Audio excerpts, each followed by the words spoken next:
An important transmission. Welcome back to X marks the spot. So, the pantomime of the election is afoot. We are now fully aware of the deceit, deception, and trickery of the red magician, the all caps name, the strawman, the legal fiction. And that fiction now enters the theatre of the left v right, blue v red, which pervades the consciousness of man like a thorn in a bird's foot. What is a person? A person is a legal corporate entity which stands in a fictitious world. See person, see corporation. For verification, see Black's law definition. Black meaning coloured or counterfeit, the illusion of your vote. Black's law and its double speak. Learn the serpent tongue and use it against them. A book of black spells. Legislation only to be given the force when dealing with governments and corporations by the consent of other governments and corporations, i.e. policies. This is not for the citizens of the realm of England and Great Britain. They class you as a state citizen, a corporation, a municipal servant, due to you marking your ballot sheet with an X, proving to the state that you are now a lunatic and an imbecile, and the state has the duty to protect you into its own wards. An act is just that. It's a great piece of theatre until we, the people, make it real with our minds and give it our people's original power of consent. A person has no consent to give. Your all caps name, fictional entity. A corporation is a possession of mind, an entity of the state, and the definition of a state is a condition within a contract, and a con upon its people, and a con it is. The original authority and power, which was only delegated to the persons to conduct governance and business of state only. Well, what is a state? The Right Honourable Jack Beeston stated, and this was defined into the London School of Economics, that a state is nothing of material substance, but only a construct of the mind. Therefore, the council, the courts, police or policy officers, etc., and so on, is a breach of the government, therefore nothing of material substance. Therefore, the so-called courts, council, etc., and so on are corporations and in malice against the people. The courts, the council, etc., and so on are only to be viewed as a form of association that subsumes or subordinates of all others, including the people and inhabitants, and has to the coronation of any incoming king or queen, the people, inhabitants, to the constitution, the law of the land, and the original power of the people, as written on the 14th of April, 1794, where the citizens, meaning power, who were in the chair conducting the meeting as to the reign of King George III, resolved into the Constitution, the Magna Carta 1215, under the reign of King John. Also, the Bill of Rights, 1688.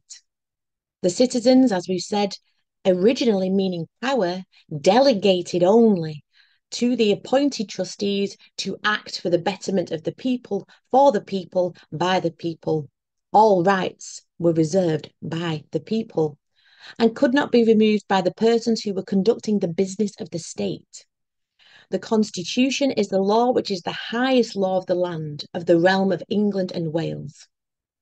The Zionist three crowns, to subvert, pervert, and invert, the Trinity of Zion. This is why they are trying to subvert the Constitution of the land.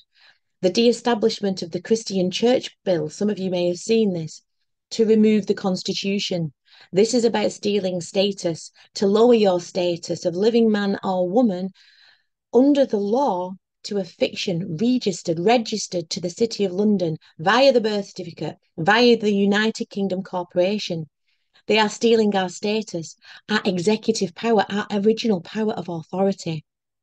Penhallow v. Dewan's administrators, United States Supreme Court ruling, states that there is no corporate jurisdiction over the natural man.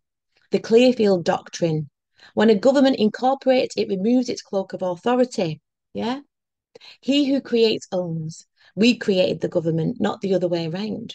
The Constitution can never be repealed. It is in place to stop tyrannical behaviours of government. So how can a fiction vote in a fictitious act? When you go to the polls, X marks the spot, correct? X is the mark of the illiterate. X is the mark of the pleb in the pleb-etroial system. X is the opinion only of the peon, the purser or slave. Your mark is a mere opinion. Polling means opinion. Just as protest means to accept the terms of the condition yet be unhappy about it, just as petition means to beg. The proverbial Oliver, please, sir, can I have some more? You do not get to tell your slave masters how to conduct their business. If voting worked, believe me, they would not let you do it. You are classed as a ward. You are born onto a ward. You are then registered and birthed into the system. You then become a ward of the state, a ward of the court, a lunatic, an imbecile. You are not of sound mind because you do not know who you are. A mental ward, a prison for your mind. Your voter's card, a corporation. Card. Corp means dead, or it means speak. And the dead cannot speak to the living. The dead can only speak to the dead. So you are now deemed as a fictitious dead entity, a fictitious state, all registered to the United States, registered to the City of London under Dun and Bradstreet, all running under the UCC, the Uniform Commercial Codes. The Temple Bar, the fake executor of your trust. A breach of trust law is one of the highest breaches of law. This is connivance, fraud by misrepresentation, abuse of power, misfeasance, malfeasance, nonfeasance, all the feasances, fraud by omission, theft under the Theft Act 1968, Section 15.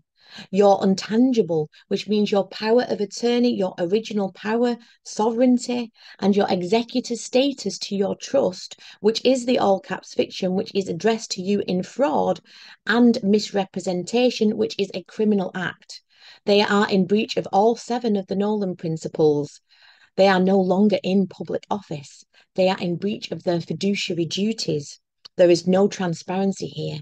They have already breached every principle by holding a public office in private. Let's have a look at the principles. 1, selflessness. 2, integrity. 3, objectivity. 4, accountability. 5, openness. 6, honesty. 7, we should be holding these people to account. They are our leaders in leadership. We could go on. We are the citizens of the 1794 definition of the Constitution of this land. I met a very interesting man who is doing and is about to do some very interesting and powerful things. He called himself the Last PLB of England. We have chatted for hours and we continue to do so. I will be aiding and assisting him to aid us all in removing these so-called officials from perceived power and in removing the shackles upon our mind. Now, this is a man who doesn't just talk, but he walks the walk. He walks into court and he gets these criminals to abandon ship. They are public servants. There is no such thing as the general public, and we have to hold them accountable. We are the power and the true sovereigns of this land. We are its inhabitants, and they will be held accountable. I was just doing my job, did not work at Nuremberg, and it will not work now. We will be moving forward with the Last PLB of England, and there will be more to come on how we can begin to unite and take back what is rightfully ours. Stay tuned at Dark Matters. You will hear it here first. Is enough not enough? It really is time to remember who we are. We are the people with the power, reserved by the people for the people. We reserve the delegated powers. We are the ones who will be removing these criminals. And fraud is criminal, and fraud vitiates all and unravels all. As the trustees were delegated these powers, they were delegated them only from the original people, we the people. We are the power and the sovereignty. This is what will be resolved. And the rights under the original power of our Constitution, 1794, Volume 49 of the Parliamentary Constitutional Law Book, page 663. We must act as sovereign, yes, not with sovereignty, but as sovereign. All are equal under the law, and ignorance is no defence of the law. The system offers salvage or salvation. The UCC offers redemption.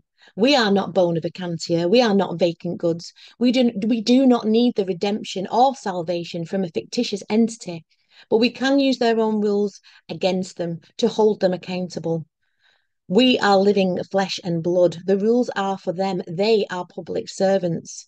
It is time to stop labouring as debt slaves, using our sweat equity for profit for its masters under these fraudulent United Kingdom ZAKV 1666 and US Massachusetts Trust, in connivance for theft, in gain of profit for its members and member states. They are enslaving we the people. They are enslaving us. The power is and always was reserved by us. Time to wake up and time to take it back.